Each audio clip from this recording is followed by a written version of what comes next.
تفاعلوا مع قناتكم النهار، أول قناة إخبارية في الجزائر.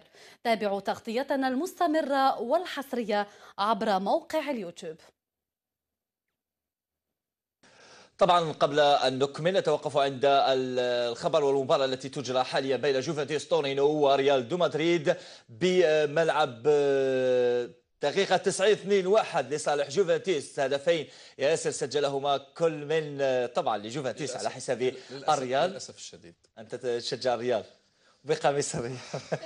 طبعا 2-1 سجل موراتا اللاعب السابق للريال، وايضا عدل كريستيانو رونالدو، اضاف تيفاز من ركله جزاء. حينما تنتهي المباراه سنعود لنذكركم بتفاصيلها. قرعه الكاف اذا نعود اليها لدور المجموعات جاءت غريبه حيث لم يحدث من قبل، وان اوقفت 3 نوادي من بلد واحد في مجموعة واحدة، ما جعل البعض يؤكد أن مؤامرة عيسى حياته ياسر وإيمان على الجزائر متواصلة، لأنه بعد ما منعنا من احتضان كأس أفريقيا 2017 جاء هذا الخبر. سيد أحمد هديبل يفصل أكثر.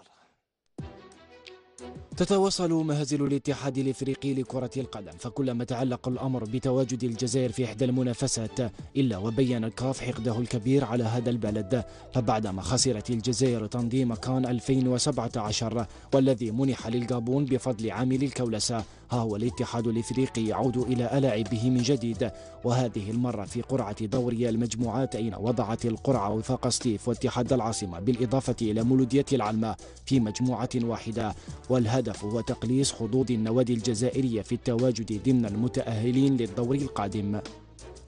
نعم، حاجة غريبة، نقولوا غريبة باسكو سي لا بريميير فوا وين 3 كلوب من الجيري تكاليفياو لي جروب، وحاجة غريبة وين لي تروا زيكيب طاحوا في جروب واحد.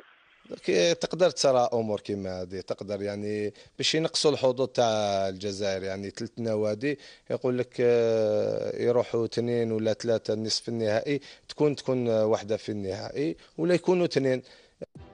وضع النوادي الجزائرية في مجموعة واحدة في سابقة هي الأولى بكل المسابقات الكروية في العالم أثارت ضجة كبيرة في أوساط المتتبعين لشؤون كرة القدم الجزائرية، ووجهت انتقادات لاذعة للاتحاد الإفريقي واصفة القرعة بالمهزلة.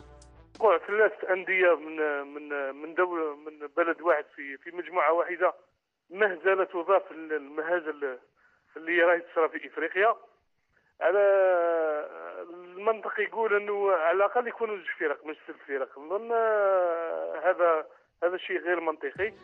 نقطة أخرى تسجل على الاتحاد الإفريقي الذي يبين في كل مرة حقده الكبير للجزائر، ما يجعلنا نطرح سؤالا: ما سبب ذلك؟ وماذا سيجنيه حياته من كل هذا؟ هل أعجبكم الفيديو؟ اشترك، سجل تعليقك أو موقفك أسفل الصفحة، لأن رأيك يهمنا إيجابيا كان أو سلبيا، لأننا نهتم كثيرا بوجهة نظركم.